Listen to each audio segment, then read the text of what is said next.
Hi there, welcome to the Compositing section with Fusion 9.0.2. Before we start, let's get down to some settings first. By default, the depth of the imported footage is 8-bit. Enable the scope for intuitive checking. Let's brighten this image. We can see the color beyond 1 is clipped and is unrecoverable. But if we set the depth to float 16-bit, almost all the details can be kept. Let's have a try. Nice. So with better working the depth of float 16-bit, yet it really takes time to set footage one by one. Here is my trick. Open Preferences, Global and Default Settings, then Frame Format. Select 16-bit float here, then Loader. Switch to Default. And this way, the footage can be set to 16-bit float automatically when imported. Next, let's set the color space. In this case, we'll work in the axis color space, as color gamut is pretty wide, so color details can remain pretty much small. Take this linear image as an example. Let's brighten it and transform it from linear to sRGB. See, many details in the highlights are lost. Let's transform it from linear to axis. Then to output to Rec 709. Make a comparison. When we directly transform it to sRGB, there are almost no details in the highlights. But when we use axis, there are still rich details there. The color difference doesn't matter, cause it can be corrected. Here, the axis file is from a relative path. You can open Preferences and find out path map. Create a global variable and set it to the directory where the axis folder is. Then select config.ocio file here. I've already set a couple of commonly used transforming settings, and set a special color to the OCIO node for better discerning. Also, I set up the same transforming settings in a LUT here. Now we can work in axis CG, and check the final look in output to Rec 709. I've imported the rendering sequences. They are rendered from the first frame, so we set the start frame to 1. For the foreground trails layer, we need to set it like this. These sequences are of different sizes. Let's unify and merge them.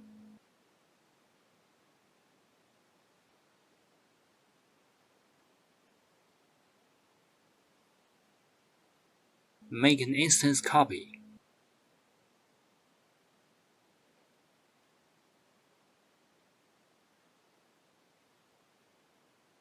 Next, I will walk you through how to do the compositing with multi-channels. First, let me explain why we need to do it in this way. Let's say we want to brighten a certain part of the smoke.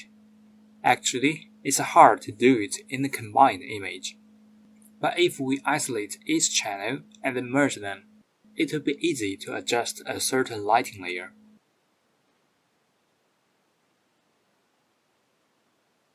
There are many single channels that were set before. Let's isolate them. Group them first. These belong to the model layer. I split them into two classes, the mask layers and light layers. The smoke layers here, I class them into 3 groups. The first 2 are the mask layers and the lighting layers separately. The last one is the data layers, including the Z-depth channel and the normal channel. The mask layers and the data layers can help us to extract a certain part conveniently, and the lighting layers make up the final effect. Let's merge them. Drop a channel booleans node and merge the first 2 lighting layers. Set the operation to end, and set alpha to do nothing. Otherwise, alpha will be added too, and we'll get a wrong result. Okay, let me assemble these layers quickly.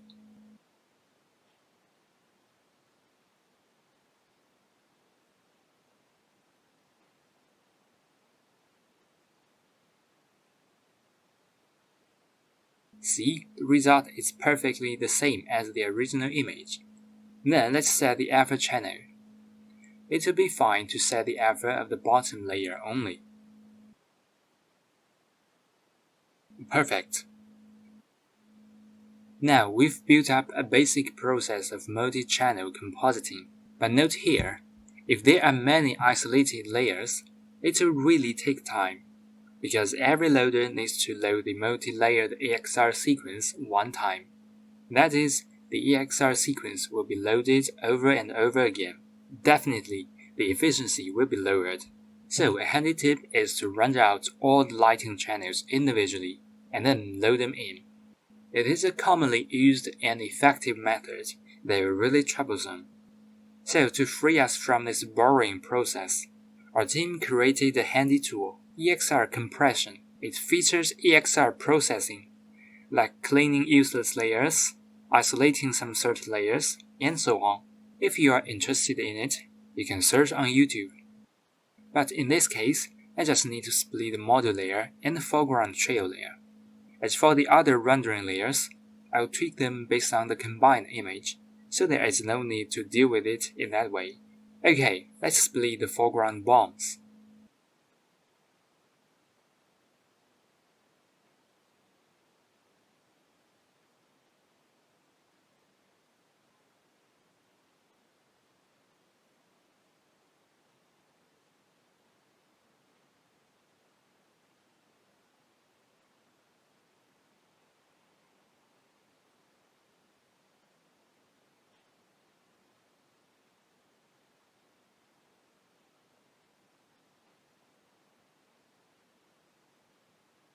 Next, we transform the color space. For this sequence, I'd like to do it here.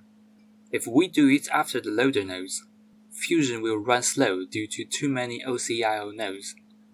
As for the others, I do it after the loader nodes. No matter where to transform the color space, it's totally fine as long as we can keep enough details. Before transforming the color space, we need to add an alpha divide to protect alpha, then add an alpha multiply to revert alpha after that.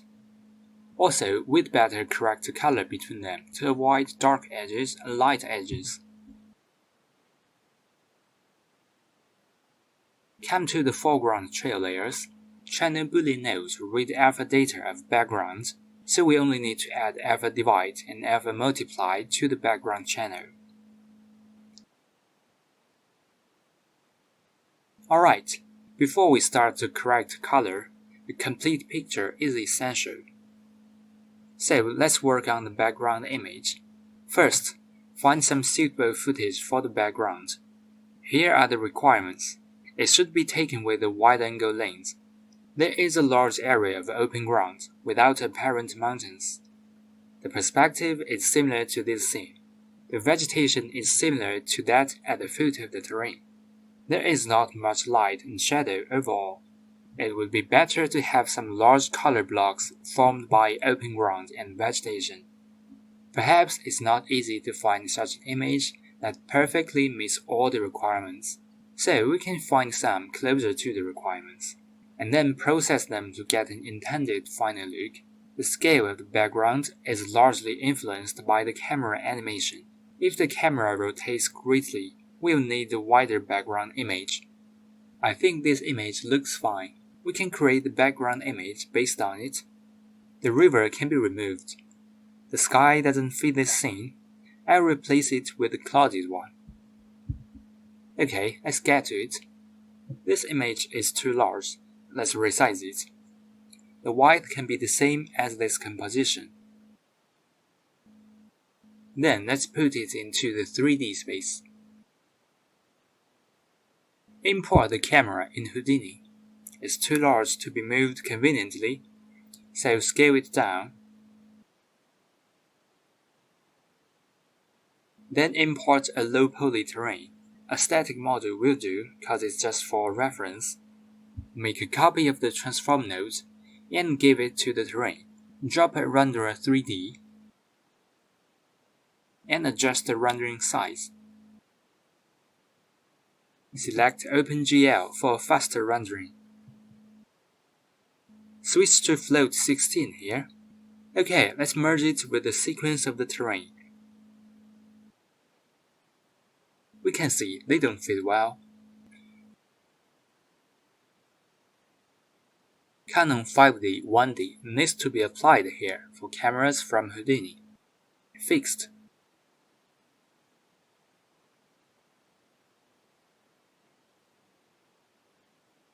Next, we adjust the size and position of the image plane based on the terrain model.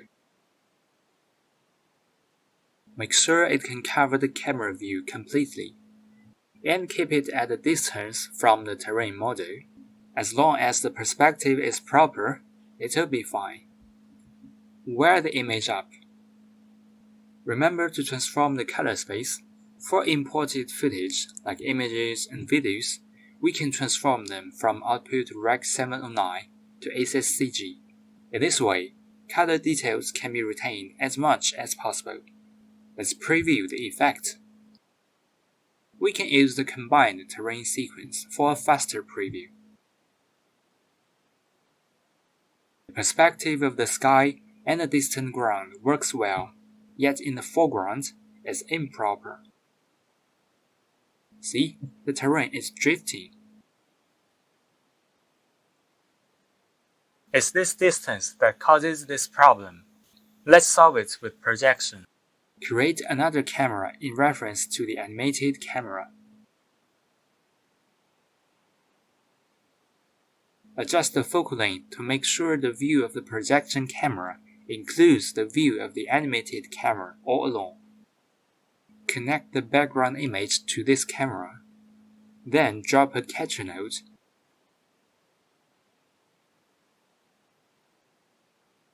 We toggle off Enable Image Plane and toggle on Enable Camera Projection, and switch the projection mode to Texture. Now the background image is projected onto the image 3D. Let's tweak its position further. Drop a transform node. Disconnect the terrain model. Let's find out the right height of the horizon. Create an image 3D. Put it down. And scale it up as much as possible. There we go.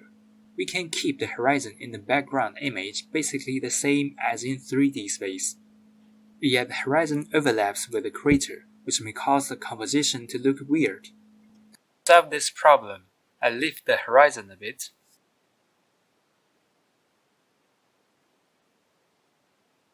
We can see the view of the animated camera doesn't respond. Select the Renderer 3D, then assign the animated camera. OK. Next, create a 3D ground. This image plane 3D will do. Almost there. Yet the background image gets closer. We can change the width and the height of the camera separately. Also the angle of view. The background image is not high enough. We can switch to mirror. On the right, a small transparent area appears, as well as on the left in the end. If we scale the background image more, the foreground will get close again, so we can take up the X side here. It doesn't seem to work. Here we need to change the size of the original image. Drop a background node.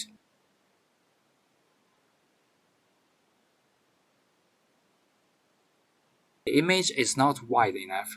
We can add another transform node to fix it.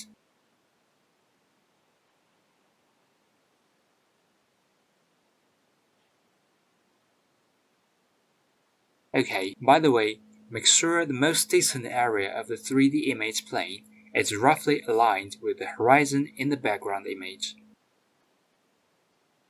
It works well both at the beginning and in the end. Next, let's get down to processing the background image. Drop a paint node. Select the clone brush, then hold Alt and pick the source of the clone. Let's quickly get rid of the river and somewhere unwanted.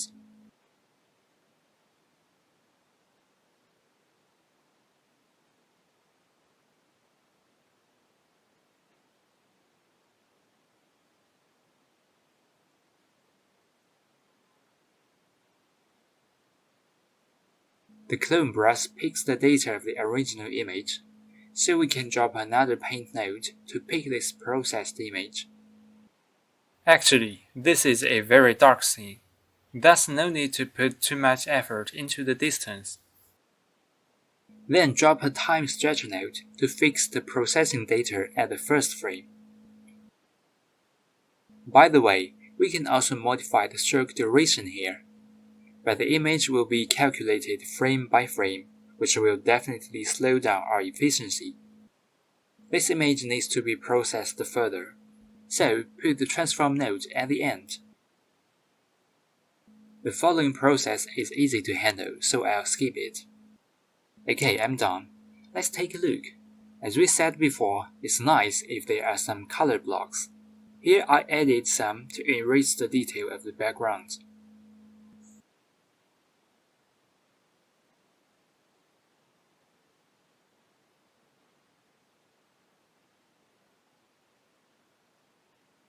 As for the color correction and setup, I won't show you step by step. Next, let's focus on the sky. Here are some requirements for the sky footage. It should be filled with clouds, with a good sense of space and tonal contrast. The similar perspective with this scene.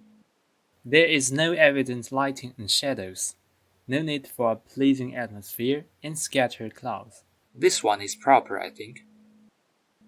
Import it and remove the city below.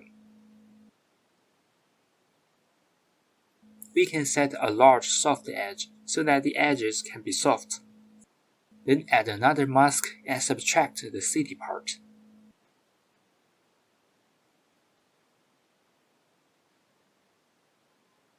Resize it.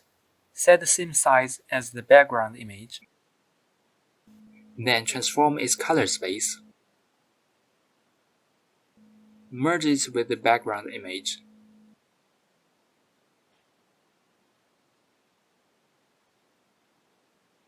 The cloud is a bit high saturated, which is unconducive to our analysis of the tonal contrast. Before the OCIO node, remember to add an alpha divide node, and add alpha multiply after the OCIO node.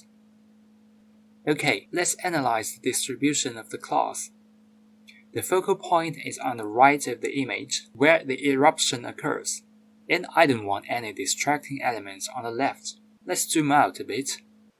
We can see the distribution of clouds, and on the right looks much better than on the left, so that's the depth on the right. So let's flip the clouds. Drop a transform node. There are some transparent areas. We can drop a background node as the underlay.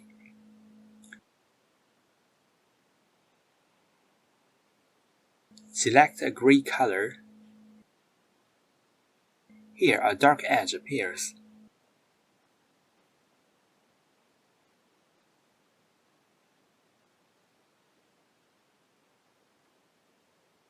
Alright, let's dive into the key section.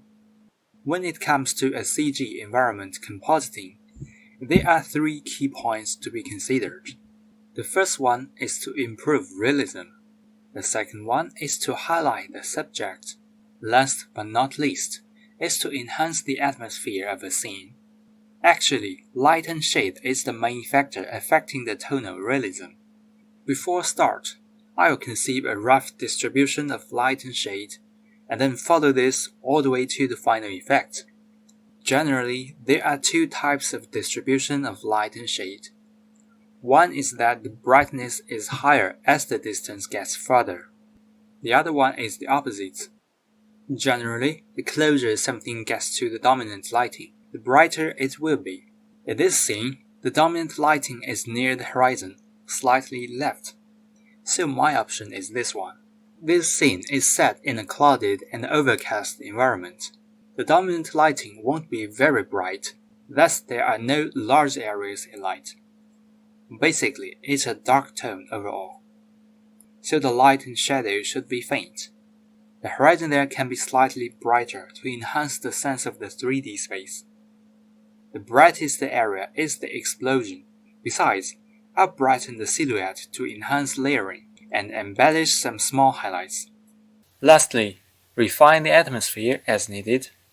Alright, this perfectly fits my target. So in this process, I'll follow it to tweak the light and shade. If we zoom in on a small part, the sense of the space is fine because of the tonal contrast. Yet it looks flat overall and lacks depth, since the area object in this image is basically equal in lightness. Thus the main subject isn't catchy enough, and the whole scene looks messy. Besides, too many colors can also lead to visual clutter. So it's necessary to unify the tints somehow to get an integrated atmosphere. In the following process, I will adjust the color and the lighting at the same time. As long as we have a clear picture in our mind, we won't get lost. Keep in mind, first focus on the light and shade overall, and then tweak the small elements. Alright, let's move on. First, process the horizon in the background image. The color of the distant mountains looks very abrupt. Let's correct it.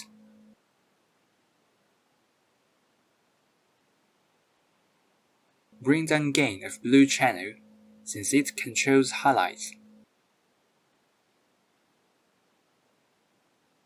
The ground is highly saturated and a bit bright. In this scene, the sky is the dominant lighting, which is very dim.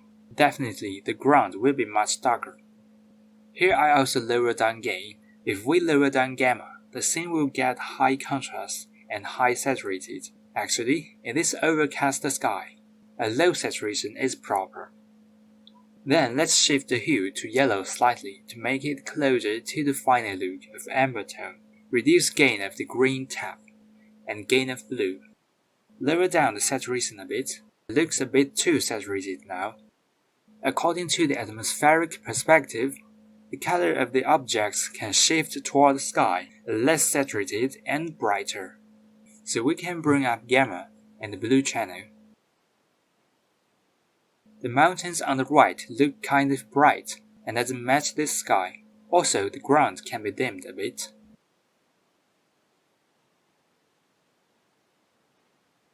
The contrast of the distant mountains is kind of high, so we bring up gamma and down gain.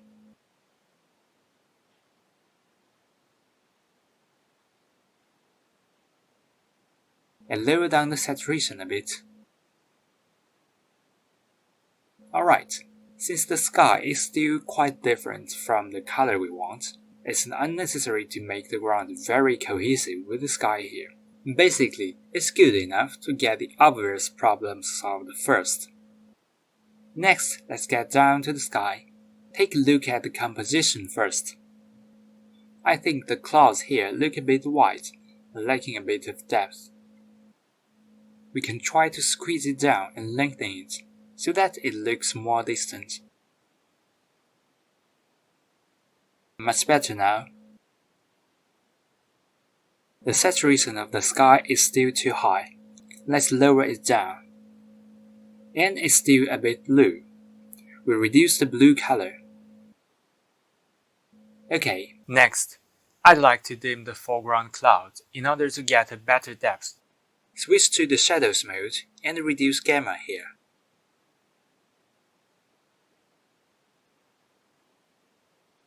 Lift controls the shadows area, but we don't need that dark color. I prefer to adjust the gamma to get a soft effect, where it's still a bit bright here and may grab too much attention. Let's draw a mask and lower down gain to dim it, so that we can make the sky lighter gradually with the distance. Also, we can reduce the contrast here.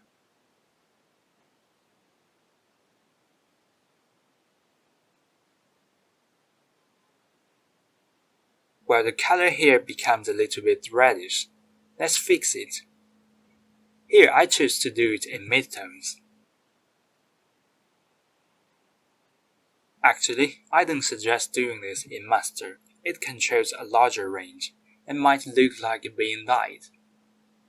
After we darken the foreground sky, the contrast becomes a bit too high. Let's increase the gamma in master and reduce gain. Besides, the sky looks kind of cold. We lower down gain of the blue channel. Do not reduce the gain in master too much. Otherwise, the whole image will seem like it's being dyed. A little bit is fine. We can lower the gain and midtones more. The horizon there looks kind of dark, which leads to a poor sense of space. Let's adjust it. Well, there is a tactic when you follow this episode. Actually, you don't need to focus on how large the values I set, or what exactly I do in each step.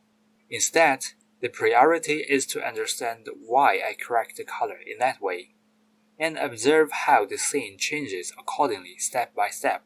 Grasping the thoughts of the color correction always comes first. If you have a solid understanding on it, you can handle most cases easily. Okay, let's check the final look. The background image looks more natural. Now the issue is that the lightness here differs too much, and the whole ground is of the same lightness. It looks flat. Here we need to make a gradient for the ground and match the lightness of the ground and the root of the terrain. By the way, I won't brighten the root of the terrain anymore, since it matches my target well. Okay, let's get to it. Drop a color corrector to dim the ground from near to far. Later, we can add another color corrector node to brighten the color from far to near. Actually, the process is to add the atmosphere. In this way, we can have a separate and finer control over the depth and atmosphere. The master modes have a big impact on the whole image, so I won't do this in this mode. Let's come to the Shadows tab.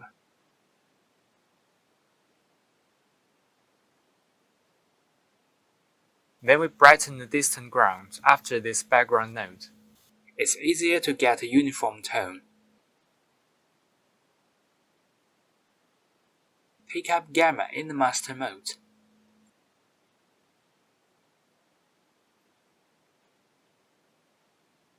I think the distant mountain is still kind of clear. If it's hard to handle it with color corrector, we can reduce its transparency. Before merging the background node, we add the bitmap node and keep it in the alpha mode. Add another bitmap node and increase the soft edge. Find the minimum between these two nodes. Now the edges are feathered, yet both sides are feathered too. We can switch to frame to solve it. Drop one more bitmap and set the channel to luminance. Then slide this handle to lower the transparency of the mountain. OK. Drop a channel booleans node.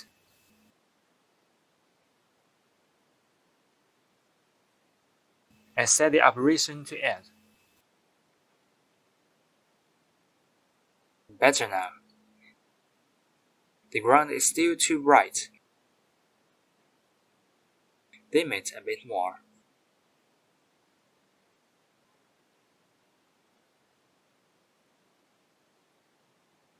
This light area looks abrupt. Let's revise it.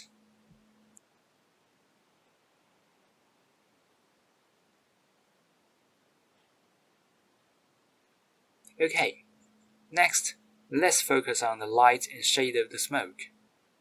The same principle as the previous process. First of all, tackle obvious problems, and then adjust the color and tone to match the scene until we get a harmonious effect.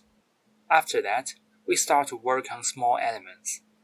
At that time, we'll easily know where to highlight and where to weaken.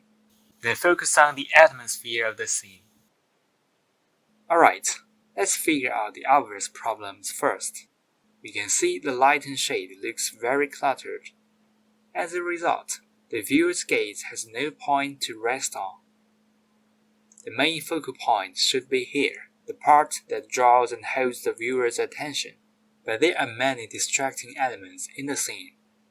Besides, the lighting of the smoke plume doesn't match the terrain. It has a much larger light area than the terrain. But that's okay, because we need to get more details based on the relatively consistent lighting in Houdini, so that we have an opportunity to make finer control. In essence, instead of color correction, I prefer to say that compositing is more like light correction, because lighting decides the light and shade on objects, and contrast. In other words, both contrast A light and shade need to match the lighting of a scene. Only in this way we can get a realistic and convincing effect. So for a CG compositing, we need to unify the lighting first, and then emphasize the dominant focal point. Here are two ways. One is to add contrast, but do not overdo it. Just keep a slightly higher contrast than the other areas. The other one is to brighten the focal point, because our eyes are naturally drawn to the lightest part of an image. Alright, let's come to correct the lighting of the upper part. The lighting on the terrain approaches the aim more, so it can be the reference. I won't use them for now, so delete them. We can bring them in anytime we need it. Hide instance links for a bit of organization. Okay, we select the one frame when the volcano is erupting. Currently, the plume of the smoke looks a little bit pinkish and cold, so let's reduce gain of the blue channel, then dim the plume overall. To remain detailed as much as possible, we adjust the gain. Let's try gamma. See, some details are too dark to be seen. Next, let's brighten the focal areas, as well as the light areas. The normal channel helps here. Drop a shader node. Set the normal data properly, like this. Now we can simply shift the equator angle and the polar height to isolate the light areas. There are no details in certain areas where the values are beyond 1. We can reduce the specular to return the details.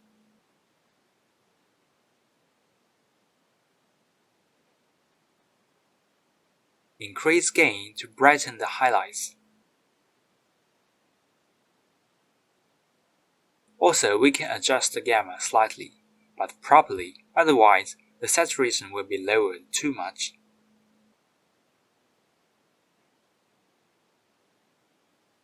The light areas are still a bit small. Let's make a copy of the shader node to get larger areas. I don't want to brighten the smoke here, since it may distract the viewers. Draw a mask to get rid of it.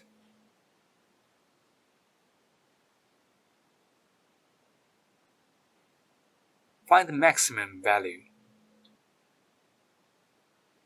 We can see the impact is quite little, cause the light range is still small and kind of sharp. Let's soften it.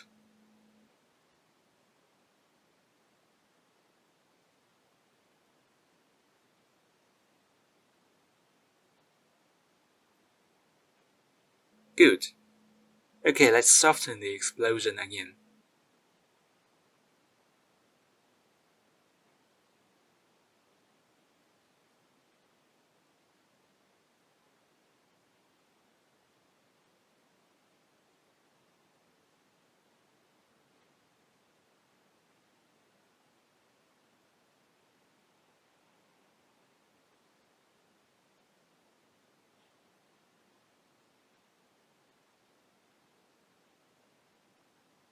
Zoom in a bit. We can see the light areas of the smoke are a bit too large. Let's fix it.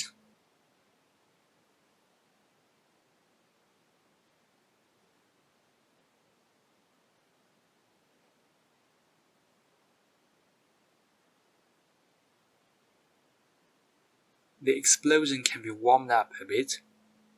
Make one more copy of the shader node. Rotate the normal direction to extract larger areas.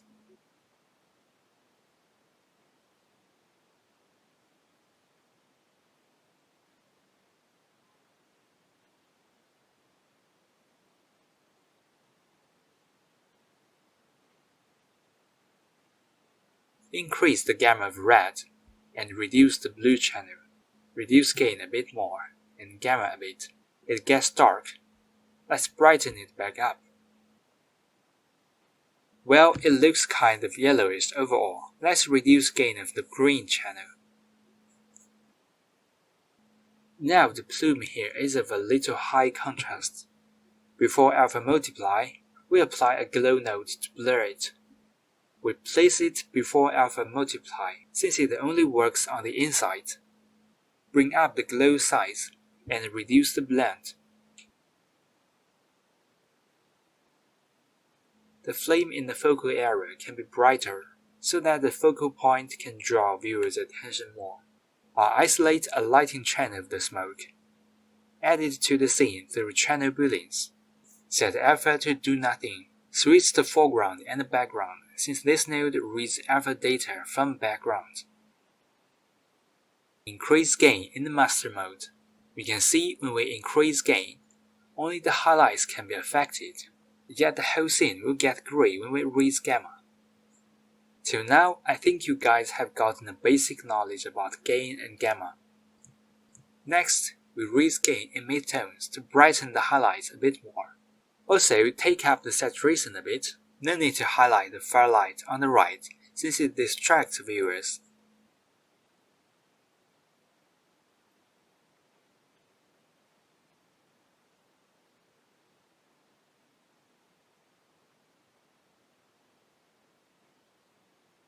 Okay, let's compare it with the original image.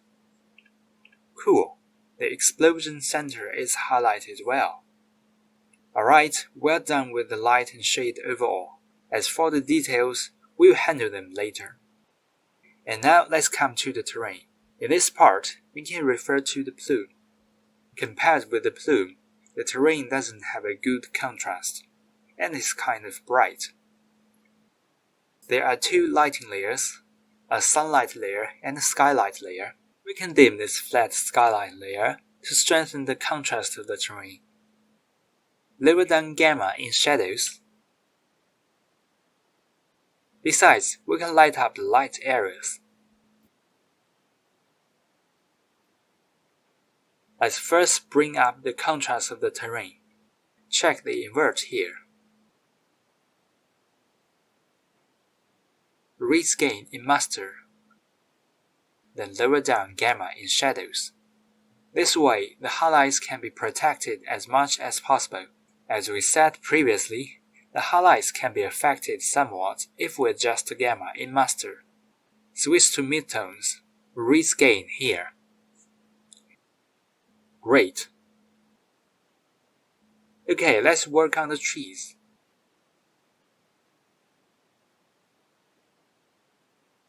We directly increase gain in master since the trees are rather small in size, while the root of the terrain looks a bit light.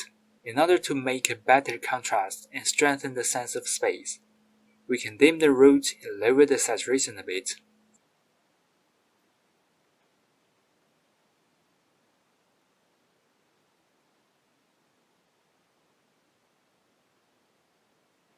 Almost there.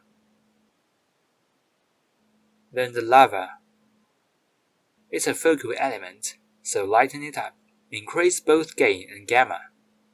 Zoom in a bit. For the lava, we can adjust the color in midtones and highlights to strengthen contrast and highlight details. Lower down the saturation of the highlights, which can also bring out a bit of contrast.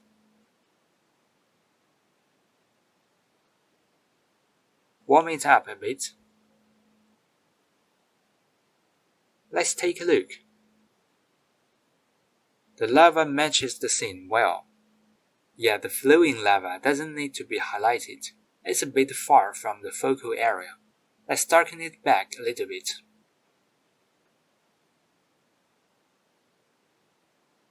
This is the lighting layer of the flowing lava. Light it up a bit to strengthen the atmosphere.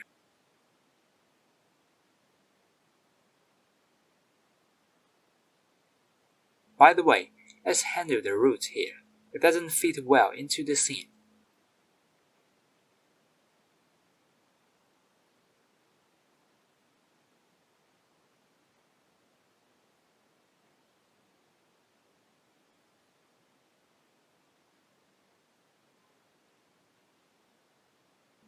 Okay, let's see the flying bombs.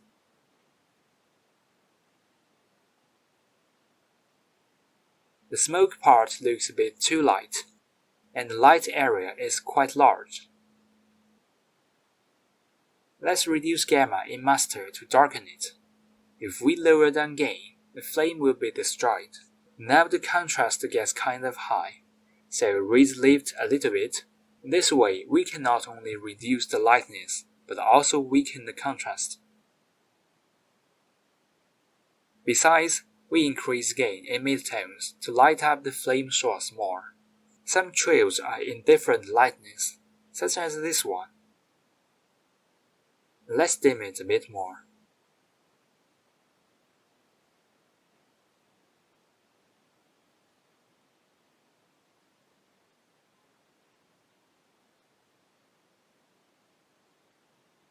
This one is pretty close to the explosion center, so it needs to be illuminated more.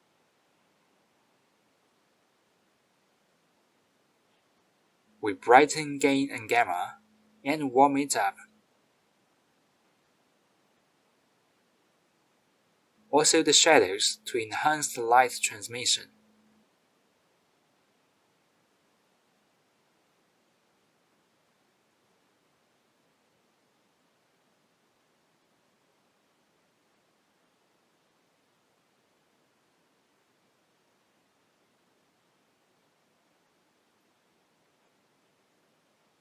Perfect. Alright, next the foreground bounce. It looks flat overall. Find the frame where we can see the source of the trail. Adjust the contrast of the flame layer.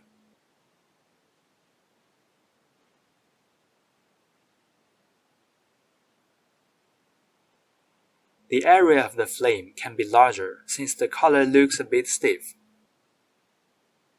Bring up gain of the green channel in order to shift it toward yellow. Then light up the highlights a bit more.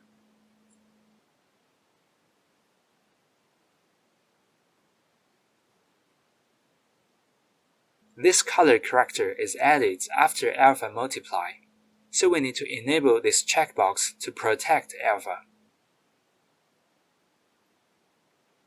Next, apply a soft glow to refine the lighting.